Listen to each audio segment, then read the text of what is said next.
नमस्कार, बहुत स्वागत है आप सभी का टोटल टीवी में और मैं हूं आपके साथ जया पाल। चलिए शुरुआत बुलेटिन के अहम खबरों के साथ करेंगे।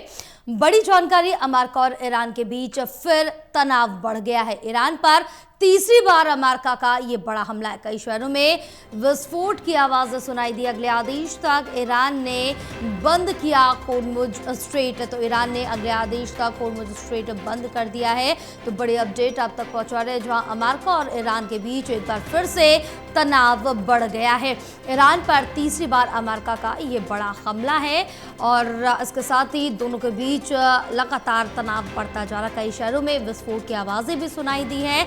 अगले आदेश तक ईरान ने होर्मुज स्ट्रेट बंद कर दिया है, यानी कि आवाजाही होर्मुज स्ट्रेट से बंद रहेगी। तो अमेरिका ईरान के बीच तनाव बढ़ा है और इससे पहले भी जिस तरह से देखें कि दोनों के बीच लगातार तनाव देखने को मिल रहा था, एक दूसरे पर हमले लगातार देखने को मिल रहे थे और दोनों की तरफ से ये कड़ा रुख अपनाया जा रहा था। अब इसके साथ ही अगले आदेश तक ईरान ने होर्मुज स्ट्रेट बंद कर दिया है। तो कई शहरों में जो विस्फोट की आवाज़ें हैं वो भी सुनाई दी है। चलिए और जानकारी लेंगे, हमारे साथ हमारे सहयोगी विशाल जुड़े हुए हैं। विशाल, एक बार फिर से अमेरिका और ईरान के बीच जो तनाव है वो साफ तौर से बढ़ता हुआ नजर आ रहा है और तीसरी बार अमेरिका की तरफ से ईरान पर हमला किया गया। और सबसे महत्वपूर्ण ये भी है कि अगले आदेश तक ईरान ने होर्मुज स्ट्रेट बंद कर दिया, यानी कि एक बार मुश्किलें फिर से बढ़ जाएंगी। बिल्कुल जय, देखिए लगातार जिस तरह से ईरान, इजराइल और अमेरिका का कॉन्फ्लिक्ट है, ये थमने का नाम नहीं ले रहा है और एक बार फिर अब हमले जो है दोनों पक्षों की तरफ से देखे जा रहे हैं। और इसी कड़ी में हॉर्मुज स्ट्रेट से गुजर रहे एक साइप्रस झंडे वाले कंटेनर जहाज पर भी जो है हमला किया गया था, जिसके बाद अमेरिका ने फिर से ईरान पर हमला बोल दिया है। और इस सप्ताह ईरान पर ये हमले का जो है दौर है, यानी लगातार हमले किए जा रहे हैं और आज इसका तीसरा दिन है। इसी बीच ईरानी मीडिया की तरफ से कहा जा रहा है कि दक्षिणी शहर बुशहर और असालुये में विस्फोट की सूचना मिली है, यानी ईरान के कई शहरों में बम धमाके लगातार जो है उनकी खबरें सामने आ रही हैं। उधर ईरान के सरकारी चैनलों पर यह दावा किया जा रहा है कि रविवार सुबह दक्षिणी इलाके में कई जगह जो है विस्फोट की आवाजें सुनी गई, जिससे काफी भारी नुकसान भी ईरान के कई शहरों में हुआ है।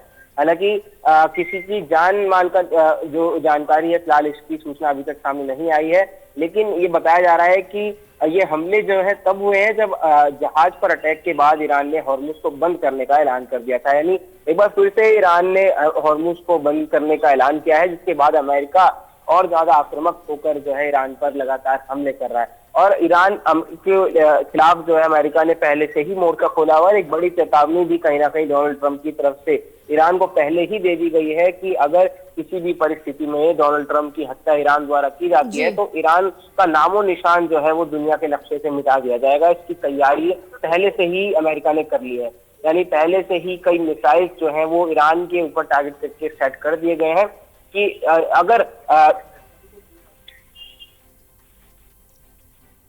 बिल्कुल विशाल, क्योंकि जिस तरह से देखें कि ईरान के लिए भी इस समय जो वक्त है काफ़ी ज़्यादा मुश्किल भरा है और अमेरिका को भी कहीं ना कहीं ट्रंप को ये एहसास ज़रूर हुआ होगा कि ईरान की तरफ से उन पर अटैक किया जा सकता है, इसलिए ही इस तरह की धमकी दी गई। बहरहाल ये कोई पहली बार नहीं है, अमेरिका की तरफ से, डोनाल्ड ट्रंप की तरफ से इस तरह की धमकियाँ लगातार ईरान को मिलती रही है, लेकिन सीज़फायर एक बार फिर से तोड़ दिया गया है। अब अगर होर्मुज स्ट्रेट का जिक्र कर ले तो दोबारा से बंद कर दिया है। मिडिल ईस्ट से लेकर पूरे देश दुनिया पर भी इसका असर एक बार फिर से साफ तौर पर पड़ता हुआ नजर आएगा। बिल्कुल, देखिए क्योंकि पहले ही दोनों पक्षों के बीच ये समझौता हुआ था कि स्ट्रेट ऑफ हॉर्मुज को बंद नहीं किया जाएगा। बावजूद इसके ईरान ने जो है वहां पर बंद का ऐलान किया और न केवल बंद का ऐलान बल्कि एक शिप पर हमला भी किया। और इस शिप पे हमले के बाद से ही अमेरिका गुस्साया हुआ है और ईरान पर लगातार जवाबी कार्रवाई कर रहा है। अब दोनों पक्षों की तरफ से जो है लगातार मिसाइल अटैक, ड्रोन अटैक जारी है। ऐसे में समाधान की बात करें तो पिछले कई दिनों में हमने देखा है कि कई बार दोनों देशों ने आपसी में समझौते करने के प्रयास किए हैं। कई अलग अलग देशों ने भी इसमें मध्यस्थता निभाने का जो है काम किया, बावजूद इसके किसी भी प्रकार से कोई हल अभी तक इनकी जंग का नहीं निकला है। और अभी आने वाले दिनों में ये स्थिति और बढ़ सकती है, इसको लेकर भी प्रयास लगाए जा रहे हैं। बिल्कुल विशाल बहरहाल, तमाम जानकारी साझा करने के लिए बहुत शुक्रिया आपका।